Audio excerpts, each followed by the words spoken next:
Well, it's a great pleasure to welcome Karl Burke to the show for the first time. Karl now firmly established amongst the top echelons of British-based trainers, but the path there has neither been a smooth one nor always a happy one, but he's much to be happy about at the moment, as with the assistance of his wife, Elaine, and his daughters, Kelly and Lucy, he continues to go from strength to strength.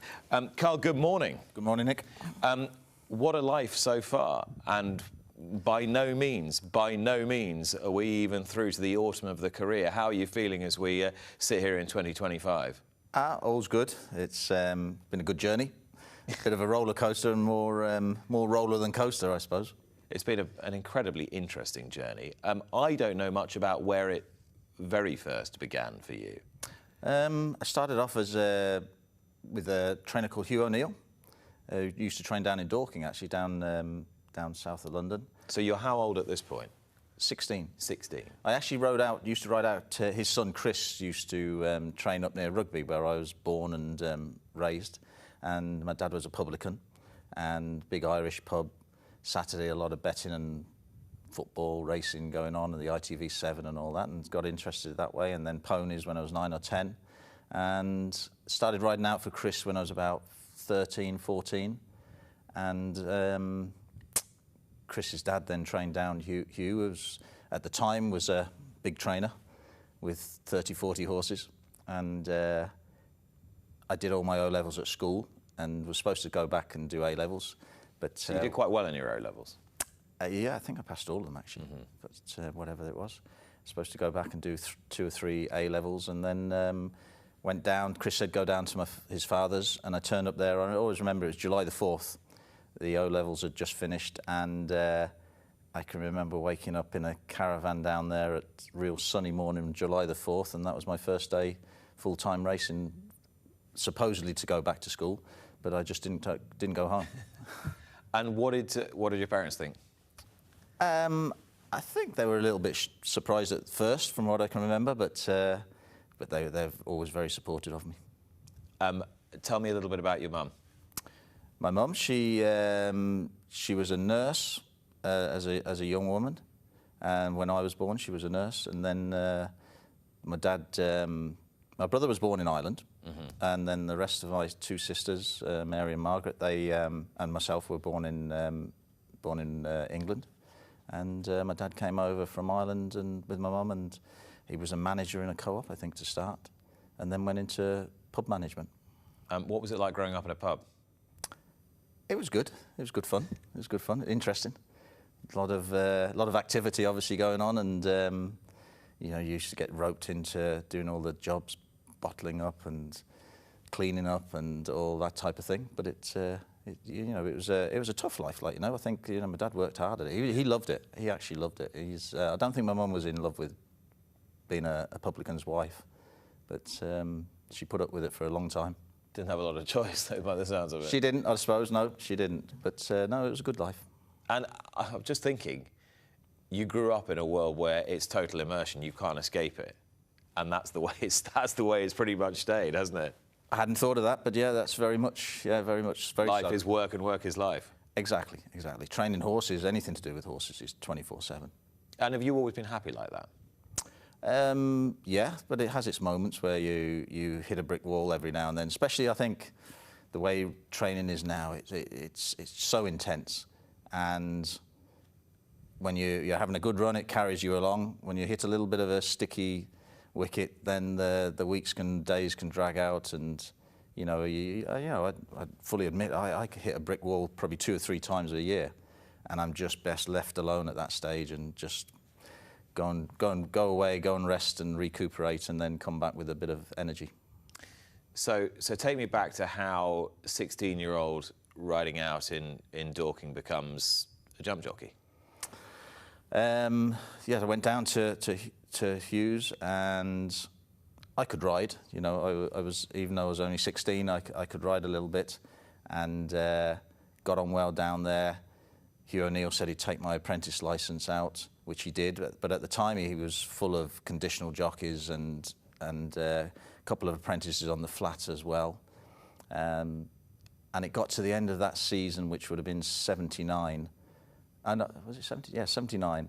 And he promised me a ride at the end of that season. But I'd already made my mind up that I was leaving at the end of the year because there was so many lads there, and I was right down at the bottom of the pecking order. And anyway, I stayed and took the ride on a horse called Allenstown at Leicester in a 1.25 mile cellar on the last week of the season. And I walked into the weighing room, and Bruce Raymond, Joe Mercer, Brian Rouse, I think those jockeys were there, and I was just like a rabbit in headlights, you know. I didn't know what was going on. But anyway, I had that ride, and the week later I handed my notice in, and the other lads that were there staying, that had been queuing up for rides as well, they weren't too happy with me. And so I was already going to Elaine's dad's, Alan Jarvis, and I moved up there, and my first ride for Alan the next season was a winner, and it just went from there, really. And so hang on, you were how old when you met Elaine? I went to school with Elaine. So I already knew... So you already knew her? Yeah, I already knew Elaine and Tim, her younger brother. Mm-hmm. Stephen, who unfortunately died, I didn't really know him at the time, but I obviously knew him when I went to work for Alan, and it just went from there. And so you have been together forever, effectively? Yeah, yeah. The first time she clapped eyes on me, she said that was the man I'm going to marry, and it's a shame she's not here to she tells a different story, but that's the way it was. So you're kids at this point. You're what? 16. 16. Oh, well, when I first met her, we were 12. Yeah. 12. Yeah. Amazing. Yeah. So you genuinely did end up with your childhood sweetheart? I probably did, but she probably didn't. But there was that obviously shared love of racing, and that shared. Oh, for sure, yeah. I mean, we didn't start going out till several years later, I think, 18, something like that. But yeah, obviously Elaine was immersed. You know, she was brought up with training horses and riding horses. She was a very good rider. And when did riding become training? And was it always going to become training? No, definitely not. No, I enjoyed the riding for, you know, at a moderate level. I rode sort of for 10 years. I had 5 rides on the flat. The first one was a winner, a horse called the Britisher at Hamilton. And but I was always going to be too heavy for the flats. You know, I quickly sort of went from being 7'12" to 8'12" to 9'7", and so I was always going to be too heavy. So I had to wait my turn a little bit to go jumping, and left Alan, went from Alan's to Captain Wilson's, Geraldine Reese's father, up in Preston. There was a lad called Billy Beardwood at Alan's at the time who used to look after Red Rum. Mm-hmm. And I was great mates with Billy.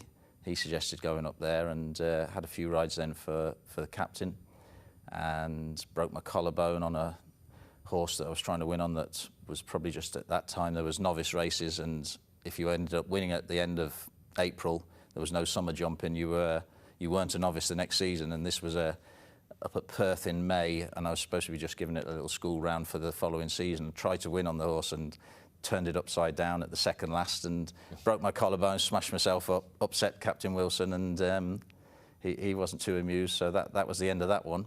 And then I went back down to Mike Chapman's and rode a few winners for Mike, and it sort of slowly went from there. And to a level that you were happy with, a level that you thought you could break through? I was a very good rider at home. I always had loads of patience at home and could ride anything at home, sit on anything. I probably wasn't good enough over a hurdle or a fence, certainly not a fence anyway, and never had that natural ability over a hurdle. Could ride a race, could ride a little bit of a finish, but was never good enough over, you know, you see these lads now. I always remember what brought it home to me. I was riding at Folkestone one day in a novice chase. I think it was for John White. This was a little bit later. And you know, I was riding quite regularly. And the Costellos, Tom Costello, his son had come over, one of his sons had come over to ride in this novice chase on a horse they probably had or whatever. And we're turning first down the back at Folkestone and turning in, and we must have been half a furlong off the fence. And Tom's son comes roaring past me, driving the head off this horse. He could obviously see a stride from 100 yards out. I couldn't see a stride from 3 yards out. And I just thought then, and then he just sailed away. And good jockeys over fences will nick a length at every fence. And I was never doing that, or very rarely doing that. But you made the point that you had patience, you obviously had empathy, you obviously had a feel for the horses. So you is that innate ability to want to understand how they work and how they operate to their highest level. Sure. The changing point was when we moved up to, we bought a little small holding in Newark, up in Nottinghamshire, not far. So you were always edging north quite a bit during your early life. Yeah. It was all we could afford to do. But to make that property pay, we thought, well, what do we do? And we started taking in liveries for owners that I knew at the time and trainers, and sending those horses back. And the owners and trainers were very happy with what we were doing. And the usual thing, oh, if you ever start training, we'll send you a horse. Did they? No. No, some of them did. Some of them did, obviously. But we should never have started training from that particular property because the facilities weren't good enough. And I realised that pretty quickly after we started training that we needed to move.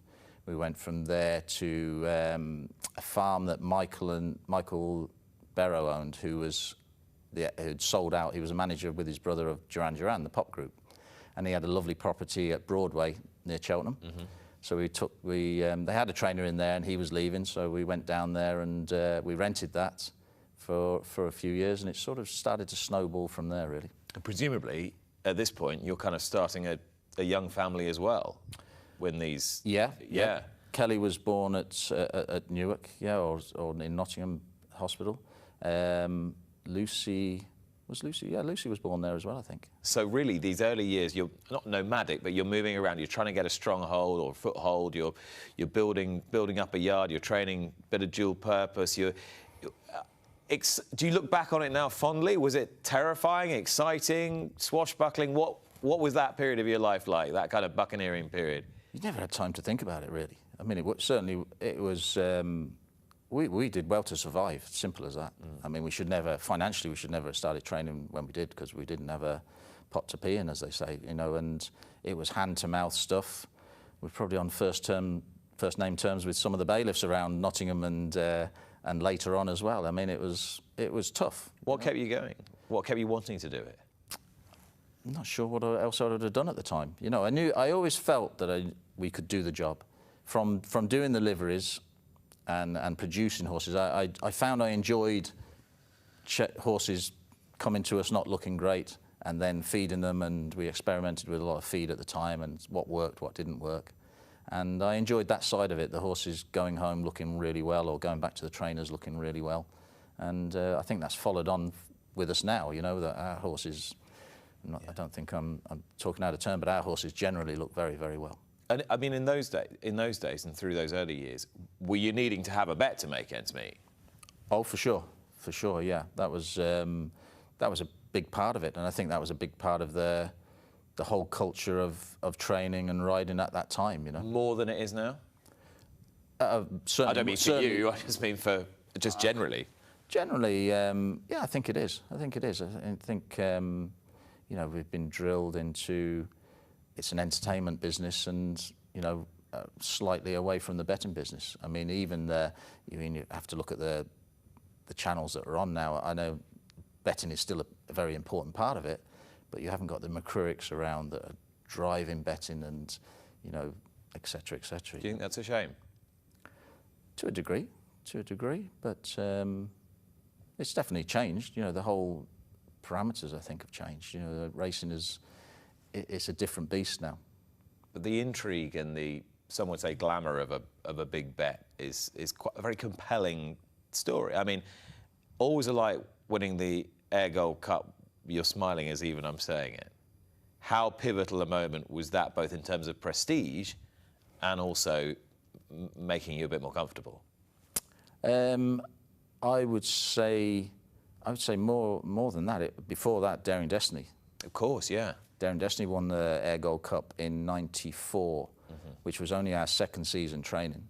And if it hadn't been for her, we wouldn't have survived. And I can put that down to betting. I mean, that week, it's a long time ago now, we cleared 75,000. Not with just her, with a bit of prize money. We owned a little bit of her.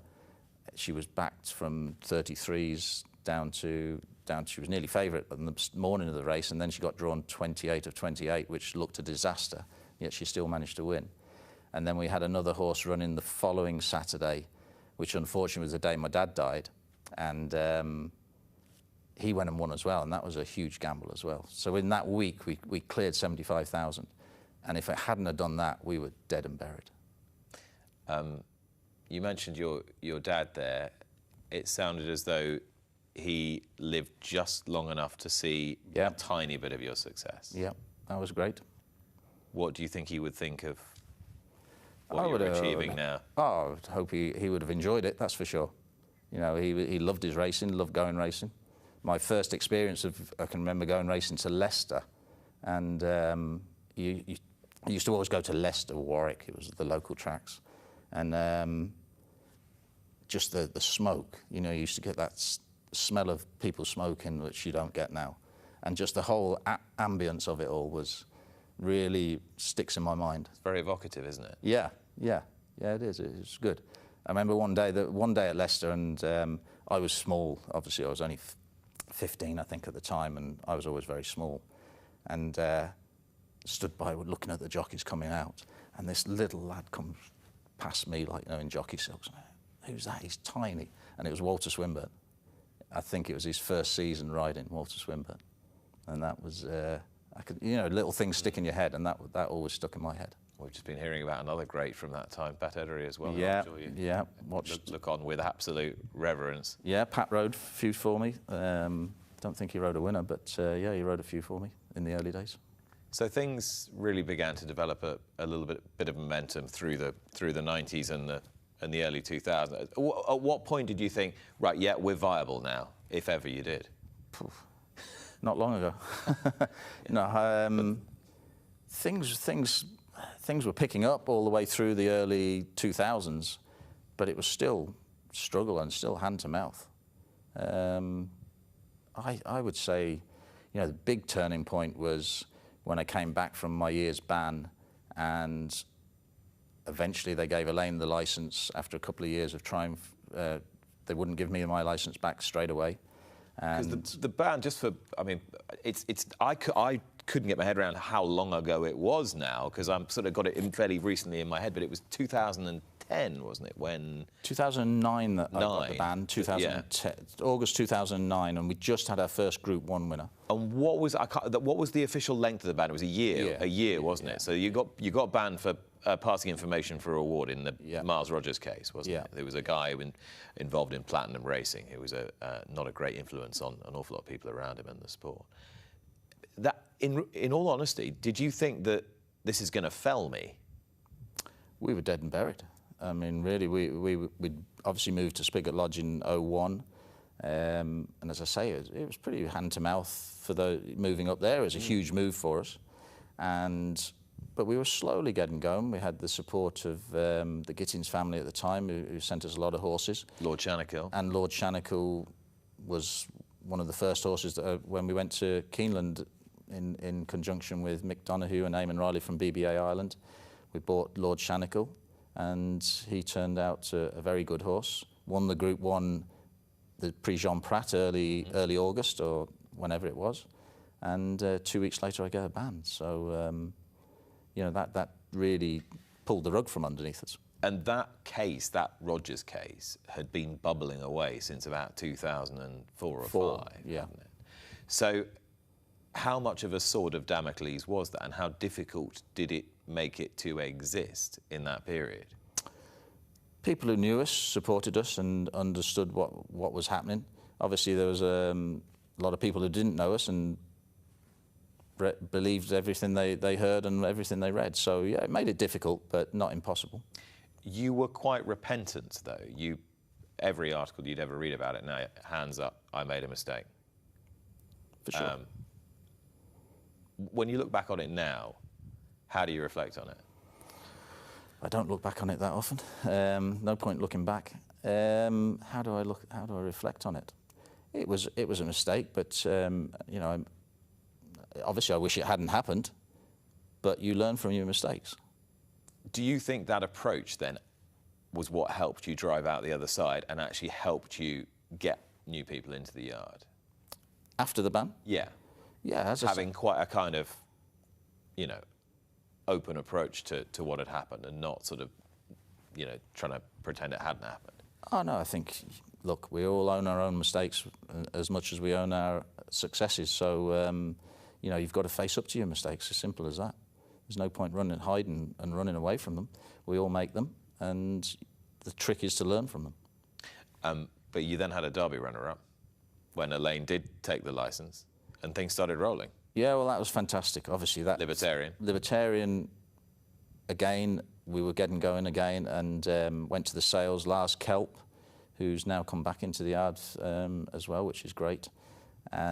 He introduced, before I got banned, he'd introduced me to Hubert Strecker, Danish entrepreneur who's a bit of a character. And we'd had winners for him before I got banned. So it was great that Hubert came back after the ban had finished, and we went down to the sales. Lars had spotted this lovely big new approach horse at the Breeze Ups, who was one of the slowest horses to breeze, but I mean, he just was he wasn't a breeze up horse, simple as that. And we had a budget of 40,000, and Lars got him for the budget. Amazing. And he turned out to be Libertarian, which was fantastic. And to win the Dante, and the first Northern base trainer to win a Dante in so many years, and then to go on to the Derby, that was a great day. That was a great day. It's interesting you talk about that being a Northern trainer, because you're essentially Irish via the south of England, and now based in Midland, and have been for a number of years. But you consider yourself very much Northern now, by definition. Well, I've been there 25 years, or 24 years, so yeah, I love living up there. Do you feel like you're punching for Yorkshire when you're at the races? For sure, yeah, for sure. I mean, it's a great place to train, great place to live, and I think finally the agents, the owners, the big Middle East owners are realising that they can get their horses trained in Yorkshire just as well as they can anywhere else. Which is what you're doing to great effect with Group 1 winners and Royal Ascot winners, and it's just become the norm that you're in all these big races. And just when things are absolutely flying, along comes a cancer diagnosis. Yeah, that was a big kick in the teeth and a big shock at the time, because there was, as far as I knew, I was healthy. That was 2 years ago, almost 2 years ago to the date, to be honest. And I remember being we were down at Royal Ascot that year 2 years ago, and that week 2 years ago, and where I was staying there wasn't a great signal, and I kept getting this missed call all the time, and they couldn't hear me or whatever. And eventually we got through after a couple of days, and this consultant said to me, "You need to come and see me very quickly, like, you know." So, and literally within 2 weeks I was on the operating table. And I remember seeing you at the sales in Ireland, and you said it was only because Elaine had suggested you both take one of these kit things. Well, there's actually a funny... Was it a home screening kit, or...? Yeah. When you reach 60, which hopefully you do, Nick... Thanks for your vote of confidence, Karl. You get sent a screening kit to screen your whatever.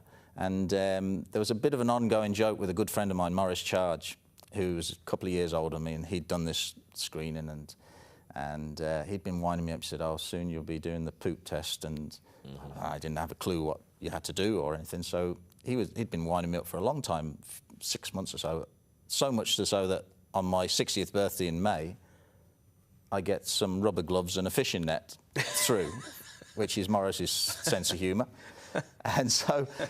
And I'm honest, if it wasn't for that, I might not have even taken the test, because it's not obligatory to take the test. So I got that, and I thought, I'd do it. Anyway, it's a very simple test, and I'd recommend anybody do it. And I'm a great believer that it should be brought, as it is in Scotland, back to 50 years of age, never mind 60.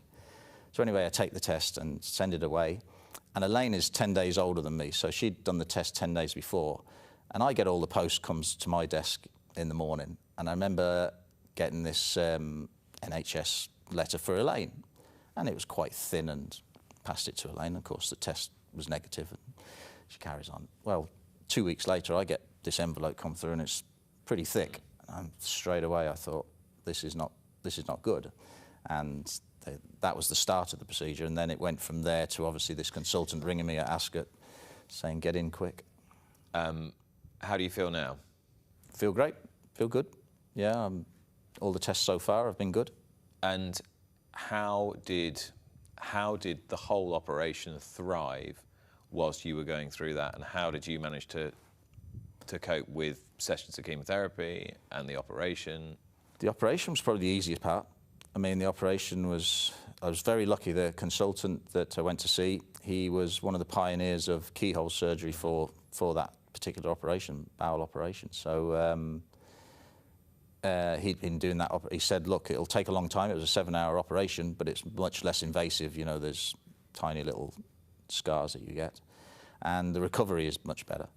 So the operation was the easy part. The chemo wasn't particularly nice. I started the chemo in September of that year through to December. I had 3 months of chemo, and that was pretty tough. And you know, but once that's been over, since then it's been fine. I've always been struck by family Burke, by Team Burke. What a close-knit unit you all are, and how well you work together. How critical has that been to the success of this operation? 100%. You know, couldn't really do without them. Although we have a huge team beneath them as well, and some great staff. You know, we're very, very lucky, and that's been built up over a period of time. And obviously, success brings good people to you. But yeah, no, the girls are great. And when I was ill, they stood up, you know, and stood up to be counted and worked well. And I think it shows in the results. The whole system carried on working. So I think that the system that we had in place, and then the people we had in place, you know, it shows that everything works. How do you all complement each other? Well, Kelly's a pretty intelligent girl, and she's very good with owners. She's very good with, she runs all the accounts in the office, and she's great at that. She's great at the sales. She's done a lot of work at the sales with me. Lucy is very much hands-on with the horses, and you know, she's very good at sales, although she doesn't get a chance to go to the sales as much as Kelly. And I think the sales is a huge part of the job, and a huge important part of the job. It's the start of any success. So so they work well, and Elaine is great. She's the gardener, she's the cook, she keeps a lot of the owners happy, and she's a very good rider as well. And you know, so we all have our little bits that we're good at. What are you best at? You should ask somebody else that. I don't know. I love being with the horses. That's my favourite part. The owners, yeah, great. I can talk all day to an owner, but I sort of have to be in the right mood to deal with the owners. That's interesting, that, because there's a lot of people who can train horses quite effectively, but not many people who can get to the level that you've got, where you're, you know, established in the top tier. And I know you said it's not been an overnight success, but what about you personally has made that happen? I think determination. I can remember saying to Elaine several times when things were really struggling, and you'd go to the races. I'm talking 20, 25 years ago, and you go to the races and the horse gets beat and the owner's not happy, and I just had a gut feeling that we could do this job. And of course we made loads of mistakes, and you learn from your mistakes, whether it's with the horses, with the owners, whatever. So I always felt we could do the job, and it was just determination, I suppose. We'll talk a little bit after the break about some of the horses we've got to look forward to. But if there's been a moment in your life where you've thought, I'm doing the right thing, this is what I was meant to do, what was it? When was it, or yeah, what? When was it, or what was it, or when was it? What was that moment, if there indeed has been a moment? I don't know. Whenever I suppose the first Royal Ascot winner, Quiet Reflection, it was a Group 1. And you know, that was a huge day as well. You know, there's been so many days that you could say they were stepping stone days. I suppose the Dante, really winning the Dante with Libertarian at that time was unbelievable, really. You know, from where we were at that stage. You know, everything was around us, and I think even coming back, I hadn't been granted my licence back at that stage. So yeah, there was plenty of people that were happy for you to keep you down, and you know, I felt that. There was a lot of people that supported as well, don't get me wrong. So to go and do that was good. And I suppose to that point, if you felt that kind of burning determination because you had felt that people were keeping you down and thinking you would just go away. I suppose the trick is to wear it. For sure. Wear it well. For sure. Yeah, no, Isn't it? That's very true. Which you always have done. Very true. Yeah, no, you've got to front up to your mistakes and move on. For the moment, Karl, thank you so much. Karl Burke, who will be back with us after the break when we'll be rejoined by Stuart and Dave. Watch live racing now on racingtv.com.